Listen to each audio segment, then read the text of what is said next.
کیا کوئی ایسا سفر ہو سکتا ہے مطلب جہاں انسان خالصتاً خدا کی رضا کے لیے نکلے، اپنا سب کچھ مال جان داؤ پر لگا دے، ہم اور پھر بھی وہ عمل اسے ثواب کے بجائے سیدھا گناہ کا حقدار بنا دے؟ اچھا، یہ تو بہت ہی یعنی آج ہم ایک ایسے ہی بہت شدید اور چونکا دینے والے تضاد پر بات کر رہے ہیں۔ اب بس تصور کریں کہ ایک طرف عقیدت کی وہ انتہا ہے جہاں انسان اپنی ساری زندگی کی جمع پونجی لگاتا ہے، برسوں تڑپتا ہے ایک مقدس ترین مقام پر پہنچنے کے لیے، ہم اور دوسری طرف ایک کاغذ کا ٹکڑا یعنی ایک سرکاری اجازت نامہ دیوار بن کر کھڑا ہو جاتا ہے۔ جی بالکل۔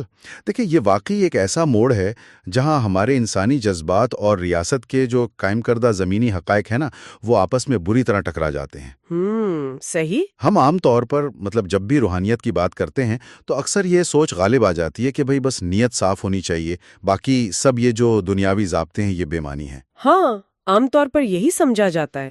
بالکل، لیکن کیا واقعی ایسا ہے؟ کیا ہمارا بے پناہ روحانی جذبہ کسی بھی قانونی ضابطے کو توڑنے کا جواز بن سکتا ہے؟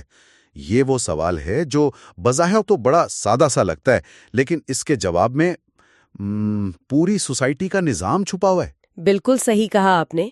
تو آج کے ہمارے اس تفصیلی جائزے یا ڈیپ ڈائیو کا جو محور ہے نا، وہ ایک انتہائی فکر انگیز پریزنٹیشن ہے جو Islamic sciences and modern technology کی جانب سے پیش کی گئی ہے، جی، اور اسے عاجز مسلمان نے مرتب کیا ہے۔ اس کا عنوان ہے حج پرمٹ، مقدس فریضہ اور شہری اطاعت۔ تو آج ہم اس ماخذ کی گہرائی میں جائیں گے اور یہ سمجھنے کی کوشش کریں گے کہ کیا حکومت کی اجازت کے بغیر حج کرنا شرعاً جائز ہے؟ یہ بہت اہم موضوع ہے۔ اور ہاں، میں یہاں یہ واضح کرتی چلوں اپنے سننے والوں کے لیے کہ ہماری یہ گفتگو کسی مخصوص سیاسی، گروہی یا مسلکی بحث کا حصہ ہرگز نہیں ہے۔ مطلب ہمارا مقصد صرف یہ ہے کہ جو دلائل اس دستاویز میں فراہم کیے گئے ہیں، شریعت کے مقاصد اور جدید دور کے تقاضے کیا ہیں، ہم ان کا ایک بالکل غیر جانبدارانہ جائزہ لیں تاکہ سمجھ سکیں کہ مذہب اور قانون کے درمیان وہ باریک سی لکیر آخر کھینچی کہاں جاتی ہے۔ جی بالکل، اور میرا ماننا ہے کہ یہ پس منظر بہت ضروری ہے، کیونکہ ہاں، ورنہ بات کہیں اور نکل جاتی ہے۔ بالکل، جب بھی موضوع مذہب اور ریاستی قوانین کا ہونا تو بحث بہت جلد جذباتی ہو جاتی ہے۔ تو علم کی سب سے بڑی خوبی یہی ہے کہ وہ ہمیں اندھے جذبات سے نکال کر شعور، منطق اور حقائق کی روشنی میں لے آتا ہے۔ اس پریزنٹیشن کی خاص بات ہی یہی ہے کہ یہ صرف فتوے نہیں دے رہی، بلکہ ان فتووں کے پیچھے جو منطق اور معاشرتی حقائق چھپے ہیں نا، یہ ان کو سامنے لاتی ہے۔ زبردست۔ تو چلیں اس بات کی تہیں کھولتے ہیں۔ جی، سب سے پہلے تو اس شدید کشش کو سمجھنا ہوگا جو انسان کو اس سفر کی طرف کھینچتی ہے۔ پریزنٹیشن کے بالکل آغاز میں ہی قرآن مجید کا وہ واضح حکم یاد دلایا گیا ہے کہ جو انسان استطاعت رکھتا ہو اس پر اللہ کے گھر کا حج فرض ہے۔ بے شک۔ مطلب یہ محض کوئی رسم تو نہیں ہے نا، یہ اسلام کا ایک عظیم رکن ہے۔ اور پھر اس میں ایک حدیث کا حوالہ بھی دیا گیا ہے جسے پڑھ کر سچی بات ہے میرے تو رونگٹے کھڑے ہو جاتے ہیں۔ وہ کون سی حدیث؟ اس کے مطابق جو شخص حج کرے اور گناہوں یا فحش باتوں سے بچے تو وہ ایسے لوٹتا ہے جیسے آج ہی ماں کے پیٹ سے پیدا ہوا ہو۔ سبحان اللہ، یعنی مکمل پاکیزگی۔ بالکل، 100% روحانی پاکیزگی۔ آپ کے ماضی کے تمام بوجھ، غلطیاں، گناہ ایک ہی جھٹکے میں معاف۔ تو مطلب کوئی بھی شخص جو آخرت پر یقین رکھتا ہے، اس کے دل کی تڑپ کا اندازہ لگانا مشکل تو نہیں ہے۔ وہ تو یہی چاہے گا نا کہ کسی بھی طرح بس کوئی بھی قیمت چکا کر جلد سے جلد وہاں پہنچ جائے۔ ہاں بالکل، لیکن دیکھیں یہ کشش محض ایک انفرادی پاکیزگی کے تصور تک محدود نہیں ہے۔ اچھا، مطلب جس مقام کا یہ سفر کیا جا رہا ہے اس کی اپنی ایک بے پناہ اور غیر معمولی حساسیت ہے۔ حرم مکی کوئی عام زمین کا ٹکڑا تو نہیں ہے نا؟ جی بالکل۔ پریزنٹیشن میں قرآن کی وہ وعید بھی شامل کی گئی ہے کہ حرم کی حدود میں اگر کوئی شخص ظلم یا بے دینی کا محض ارادہ بھی، صرف ارادہ؟ جی ہاں، اس بات پہ غور کریں، اعمال تو بہت دور کی بات ہے، صرف ذہن میں غلط ارادہ لانے پر بھی دردناک عذاب کی تنبیہ کی گئی ہے۔ تو یہ مقام کوئی عام پبلک پارک یا کوئی سیاحتی مقام نہیں ہے جہاں انسان کا جب دل چاہے وہ اپنا بیگ اٹھائے اور پہنچ جائے۔ بالکل، اس سرزمین کا ایک خاص جلال ہے۔ ہاں، ایک خاص دائرہ کار اور ایک مخصوص ادب ہے۔ یہ بات تو ہے۔ لیکن جب ہم اس جلال اور اس عظیم روحانی کشش کو آج کے جدید دور کی فزکس اور مطلب ڈیموگرافکس کے ساتھ جوڑتے ہیں نا، تو ایک بہت بڑا بحران پیدا ہوتا ہے۔ وہ کیسے؟ دیکھیں، مکہ، منا، عرفات اور مزدلفہ، یہ جو جگہیں ہیں رقبے کے لحاظ سے تو محدود ہے نا۔ بالکل۔ پہاڑوں کے درمیان گھری ہوئی یہ وادیاں ربڑ کی طرح کھینچ کر بڑی تو نہیں کی جا سکتی، لیکن وہاں جمع ہونے والے انسانوں کی تعداد لاکھوں میں ہوتی ہے۔ مطلب یہ بالکل ایسا ہے جیسے آپ کسی ایک چھوٹے سے شہر کے چند بلاکس میں پوری دنیا کے ایک بڑے ملک کی آبادی کو چند دنوں کے لیے بسانے کی کوشش کر رہے ہوں۔ یہ بہت زبردست مثال دی آپ تو نے۔ اگر ہم اسے فزکس کے اصول یا فلوئڈ ڈائنامکس کے نظریے سے دیکھیں تو یہ لاکھوں انسانوں کا ایک ایسا بے پناہ سمندر ہے جو چند مخصوص تنگ اور محدود راستوں سے ایک ہی وقت میں گزرنے کی کوشش کر رہا ہے۔ تو کیا ہوتا ہے جب اتنے انسان ایک محدود جگہ پر بے وقت آ جائیں؟ یہاں روحانیت اور طبیعت کا ایک زبردست ٹکراؤ ہوتا ہے۔ تو یہاں یہ بات بہت ہی دلچسپ ہو جاتی ہے کہ کیا یہ جدید پابندیاں لوگوں کو عبادت سے روکنے کے لیے ہیں یا مطلب ان کی جان بچانے کے لیے؟ دیکھیں، یہیں سے پرمٹ کے نظام کی اصل منطق سامنے آتی ہے۔ جب انسانوں کا یہ سمندر ایک محدود وادی میں بغیر کسی کنٹرول کے بے قابو ہو کر بہنے لگتا ہے نا، جی، تو یہ پھر کوئی روحانی تجربہ نہیں رہتا، بلکہ یہ ایک لاجسٹک ڈراؤنا خواب بن جاتا ہے۔ اللہ معاف کرے۔ پریزنٹیشن میں ان تاریخی حقائق کی طرف اشارہ کیا گیا ہے کہ ماضی میں جب بھی ہجوم بے قابو ہوا ہے تو کیا نتائج نکلے ہیں۔ جب لاکھوں لوگ ایک ہی سمت میں حرکت کر رہے ہوں اور اچانک کوئی رکاوٹ آ جائے تو جو دباؤ پیدا ہوتا ہے وہ ہم انسانوں کے وہم و گمان سے باہر ہے۔ ہاں، وہ بھگدڑ کے واقعات۔ بالکل، بھگدڑ مچنے سے تاریخ میں ہزاروں اموات ہوئی ہیں، سانس گھٹنے لگتا ہے، خیمے کم پڑ جاتے ہیں اور مطلب ہسپتالوں تک پہنچنے کے راستے مکمل طور پر بلاک ہو جاتے ہیں، ایمبولینسز پھنس کر رہ جاتی ہیں۔ اوف، یہ تو بہت ہی خوفناک صورتحال ہے۔ تو ریاستی پرمٹ کا مقصد ہرگز لوگوں کو عبادت سے روکنا نہیں ہے، بلکہ اس عبادت کو محفوظ بنانا ہے تاکہ ایک شخص کا طواف کسی دوسرے شخص کے لیے جان لیوا ثابت نہ ہو۔ پریزنٹیشن میں قرآن کا ایک بہت ہی بنیادی اصول پیش کیا گیا ہے۔ وہ کیا؟ اللہ تمہارے لیے آسانی چاہتا ہے، سختی نہیں چاہتا، اور اس کے ساتھ ہی وہ مشہور حدیث نبوی بھی یاد دلائی گئی ہے کہ نہ خود نقصان پہنچاؤ نہ بدلے میں نقصان دو، جی، جسے عربی میں لا ضرر ولا درار کہا جاتا ہے۔ لا ضرر والا ضرار۔ جی، اسلام میں انسانی جان کا تحفظ بہت اہم ہے۔ شریعت کبھی یہ تقاضا نہیں کرتی کہ انسان عبادت کے جوش میں آ کر خودکشی کے حالات پیدا کر لے یا اپنے ساتھ درجنوں دوسرے حاجیوں کو موت کے منہ میں دھکیل دے۔ موت برحق ہے، لیکن جان بوجھ کر خود کو خطرے میں ڈالنا توکل نہیں ہے نا۔ بالکل، لیکن اگر میں ایک عام انسان کے زاویے سے سوچوں، جی بتائیں۔ مطلب کچھ لوگ یہ سوچ سکتے ہیں کہ بھئی ہماری نیت تو صاف ہے نا، ہم تو اللہ کے لیے جا رہے ہیں، میں کسی کو تنگ تھوڑی کروں گی، میں خاموشی سے جاؤں گی، اپنا طواف کروں گی اور واپس آ جاؤں گی۔ اچھا، تو اگر میں کسی کو نقصان نہیں پہنچا رہی تو کیا صرف نیک نیت ہونا شریعت کی نظر میں کافی نہیں ہے کہ بندہ اس سسٹم کو بائی پاس کر لے؟ مطلب نیت تو اصل چیز ہے نا۔ دیکھیں، یہ بظاہر بہت خوبصورت اور معصوم سا جذبہ لگتا ہے، لیکن عملی اور شرعی لحاظ سے نا یہ ایک خطرناک حد تک سادہ سوچ ہے۔ اچھا، وہ کیسے؟ یہیں پر پریزنٹیشن نے اس نقطے کا بہت گہرائی سے تجزیہ کیا ہے اور ایک بہت بڑا مغالطہ دور کیا ہے۔ نیت بلا شبہ اسلام میں ہر عمل کی بنیاد ہے، یہ ہم سب مانتے ہیں۔ بالکل۔ لیکن نیت کے ساتھ اس عمل کا درست، جائز اور اصولی ہونا بھی اتنا ہی ضروری ہے۔ ایک حدیث کے الفاظ کچھ یوں ہیں کہ جس نے ایسا عمل کیا جس پر ہمارا حکم نہیں ہے وہ مردود ہے۔ وہ مردود ہے، یعنی صرف یہ کہہ دینا کہ میری نیت اچھی ہے کسی غلط یا غیر قانونی عمل کو جواز فراہم نہیں کر سکتا۔ مطلب اگر کوئی شخص چوری کے پیسوں سے صدقہ کرے اور کہے کہ بھئی میری نیت تو ایک غریب کی مدد کرنا تھی، ہاں، وہ تو قبول نہیں ہوگا۔ ظاہر ہے نہیں۔ تو اسی طرح اگر انسان کی نیت حج کرنے کی ہے تو اس کا طریقہ کار بھی تو ریاست کے ان قوانین کے تابع ہونا چاہیے نا جو مفاد عامہ اور انسانی جانوں کے تحفظ کے لیے بنائے گئے ہیں۔ نیت کبھی بھی طریقہ کار کی غلطی کو چھپا نہیں سکتی۔ صحیح۔ تو اس کا سیدھا سا مطلب یہ ہوا کہ محض جذبات کی رو میں بہہ کر سسٹم کو بائی پاس نہیں کیا جا سکتا۔ میں دیکھ رہی تھی پریزنٹیشن میں حکمرانوں کی اطاعت کے حوالے سے بھی قرآن کے ایک حکم کا ذکر کیا گیا ہے۔ جی بالکل، جس میں کہا گیا ہے کہ اللہ کی اطاعت کرو، رسول کی اطاعت کرو اور صاحبان امر کی اطاعت کرو۔ صاحبان امر، یعنی وہ حکمران یا ادارے جو اس وقت معاشرے کا نظم و نسق چلا رہے ہیں؟ بالکل، اور اس اطاعت کی شرط یہ ہے کہ حکمران کا وہ قانون شریعت کے کسی بنیادی حکم کے خلاف نہ ہو اور خالصتاً عوامی مفاد میں ہو۔ اب آپ ذرا حج کے اس پرمٹ سسٹم پر غور کریں۔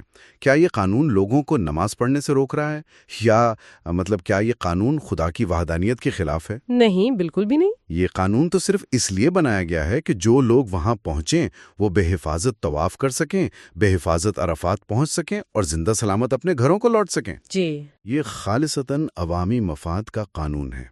اسی لیے اس پریزنٹیشن میں علماء کا یہ متفقہ موقف بڑی صراحت سے بیان کیا گیا ہے کہ بغیر اجازت جان بوجھ کر اور چولی چھپے حج کرنا انسان کے لیے ثواب کے بجائے گناہ کا سبب بن سکتا ہے۔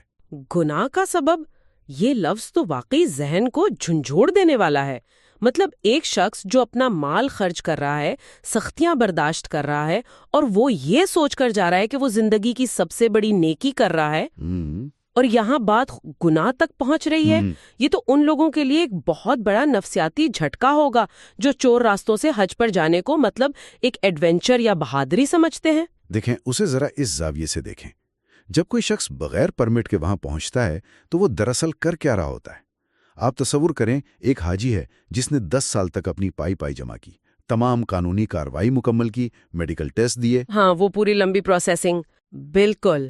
اور پھر ریاست نے اس کے دیے گئے ٹیکس اور فیس کی بنیاد پر اس کے لیے منا میں ایک خیمے کی جگہ، بس کی ایک سیٹ اور پینے کے پانی کا باقاعدہ انتظام کیا۔ ٹھیک ہے، اب ایک دوسرا شخص بغیر پرمٹ کے چوری چھپے وہاں پہنچ جاتا ہے، تو وہ شخص دراصل ایک قائم شدہ نظام کو توڑ کر ان وسائل پر قبضہ کر رہا ہے جو اس کے لیے مختص ہی نہیں کیے گئے تھے۔ ارے ہاں، یہ تو میں نے سوچا ہی نہیں۔ وہ اس قانونی حاجی کے حصے کا پانی پی رہا ہے، اس کی مختص کردہ جگہ گھیر رہا ہے، اور مجموعی طور پر اس پورے سسٹم پر ایک ایسا بوجھ ڈال رہا ہے جو بالآخر کسی نہ کسی کی حق تلفی یا خدا نخواستہ کسی حادثے کا سبب بنے گا۔ تو کیا ایک عظیم عبادت کی عمارت کسی دوسرے انسان کی حق تلفی اور قانون شکنی کی بنیاد پر کھڑی کی جا سکتی ہے؟ یہ تو ایک زبردست سوچنے کا موقع ہے نا۔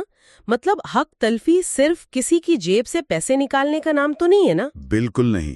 کسی کی مختص کی گئی جگہ پر قبضہ کرنا یا جو عوامی وسائل ہیں ان پر ناجائز بوجھ بننا بھی تو حق تلفی کی ہی ایک قسم ہے۔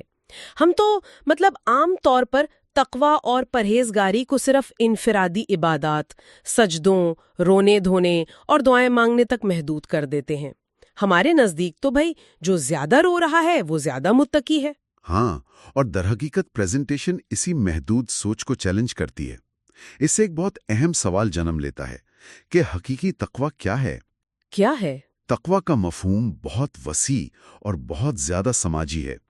ایک متقی انسان وہ بھی ہے جو راتوں کو اٹھ کر تہجد پڑھتا ہے، اور متقی وہ بھی ہے جو رات کے 2 بجے بھی ٹریفک کے سرخ اشارے پر اس لیے رکتا ہے تاکہ کسی اور کا ایکسیڈنٹ نہ ہو جائے۔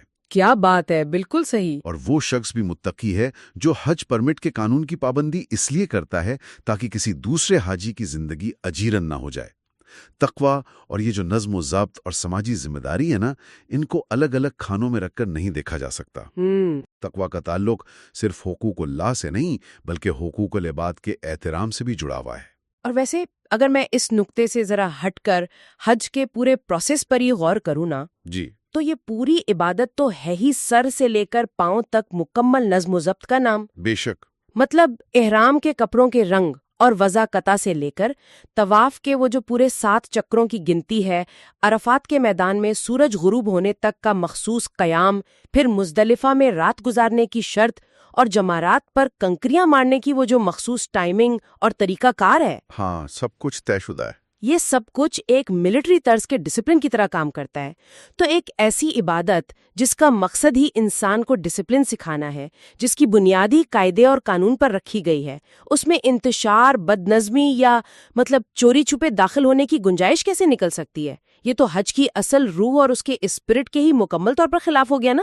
یہ بہت ہی منطقی نتیجہ اخذ کیا آپ نے، لیکن ہم اس تصویر کے ایک اور انتہائی حساس اور سچی بات ہے کہ بہت ہی جذباتی پہلو کو نظر انداز نہیں کر سکتے۔ وہ کون سا؟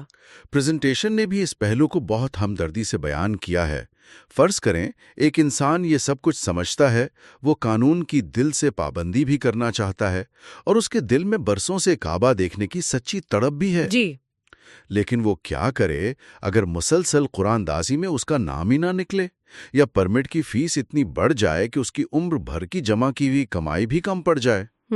ہاں، اس شخص کے اس درد، اس محرومی کے احساس اور اس کے ان آنسوؤں کا کیا ہوگا جو وہ راتوں کو بہاتا ہے؟ یہ تو واقعی ایک ایسا سوال ہے جو دل کو چیر دیتا ہے۔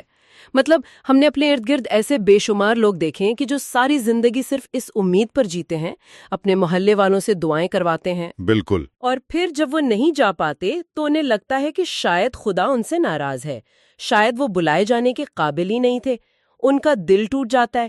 تو کیا شریعت کی نظر میں وہ روحانی طور پر محروم رہ گئے؟ کیا ان کا وہ سارا جو جذباتی سرمایہ تھا وہ رائیگاں چلا گیا؟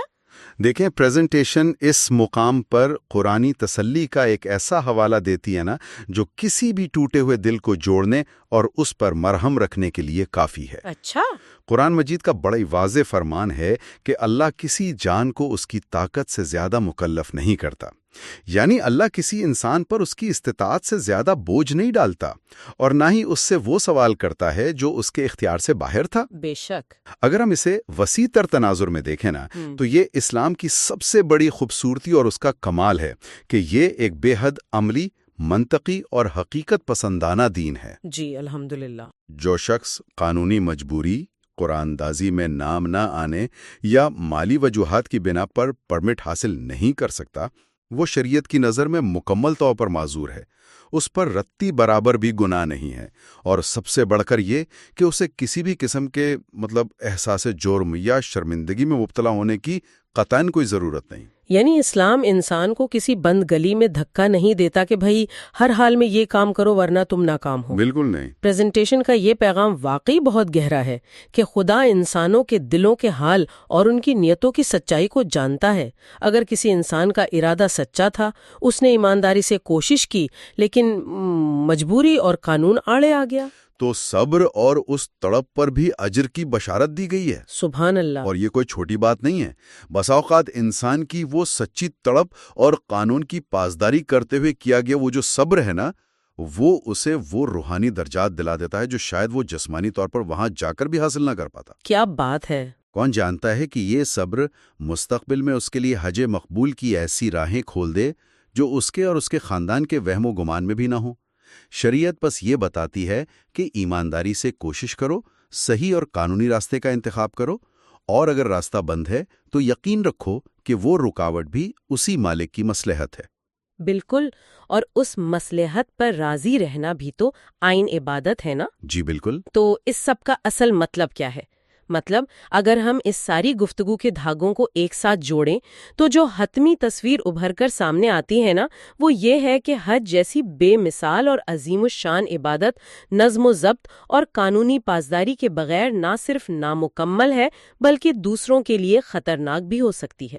صحیح۔ ریاست کے وہ قوانین جن کا مقصد انسانوں کی بھلائی، ان کی جانوں کا تحفظ اور وسائل کی منصفانہ تقسیم ہے، ان کی پابندی محض کوئی دنیاوی انتظامی یا سیکولر مجبوری نہیں ہے، بلکہ یہ آئین شریعت کی منشا اور ایک سچے مسلمان کے حقیقی تقوی کا لازمی حصہ ہے۔ بالکل، آپ نے بہت خوبصورتی سے سمیٹا اس کو، اور اس سب میں جو سیکھنے کی سب سے اہم بات ہے نا، وہ یہ کہ یہ اصول صرف مکہ کی حدود یا حج کے مہینے تک محدود نہیں رہتا۔ جی، اگر ہم گہرائی سے سوچیں تو یہ اصول ہماری روزمرہ زندگی کے ہر اس قانون پر لاگو ہوتا ہے جو مفاد عامہ کے لیے بنایا گیا ہو، چاہے وہ سڑک پر گاڑی چلانے کے قانون ہوں، کسی وبائی مرض کے دوران کی جانے والی پابندیاں ہوں، یا ماحولیات کو بچانے کے اصول ہوں۔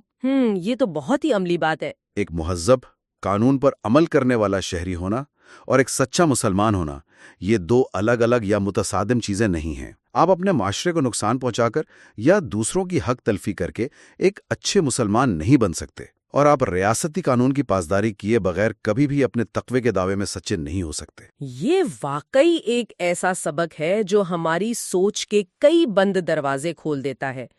ہم نے دیکھا کہ جسمانی طور پر انسانوں کو محفوظ رکھنے کے لیے لاکھوں کے ہجوم میں بھگدڑ سے بچنے اور راستوں کو کھلا رکھنے کے لیے ایک باقاعدہ ریاستی نظام اور ایک خارجی پرمٹ کی اشد ضرورت ہے۔ اس کے بغیر جسمانی سلامتی ممکن ہی نہیں ہے۔ جی بالکل۔ یہ سب دیکھتے اور سمجھتے ہوئے ایک آخری بات ذہن میں ابھرتی ہے جو ہم سب کے لیے ایک لمحہ فکریہ ہے۔ ذرا غور کیجئے، آج کی اس جدید، تیز ترین اور ڈیجیٹل دنیا میں جہاں ہر سیکنڈ معلومات، بریکنگ نیوز، مختلف بیانیوں اور طرح طرح کے خیالات کا ایک نہ رکنے والا ہجوم ہمارے ذہنوں پر حملہ آور ہے، جہاں سوشل میڈیا اور انٹرنیٹ کی صورت میں ہر وقت ایک ذہنی بھگدڑ مچی ہوئی ہے، تو وہاں ہمارے دل اور دماغ کو محفوظ رکھنے کے لیے وہ کون سا اندرونی پرمٹ یا ذاتی نظام ہے جو ہمیں خود پر نافذ کرنے کی ضرورت ہے؟ یہ بہت گہرا سوال ہے۔ وہ کون سے خیالات ہیں جنہیں اپنے اندر داخل ہونے کی اجازت دینی ہے، اور کن خیالات پر بیریئر لگانا ہے تاکہ ہماری ذہنی، نفسیاتی اور روحانی سلامتی قائم رہ سکے؟ سننے والوں کے لیے یہ ایک ایسا سوال ہے جس پر ضرور غور کیجیے گا۔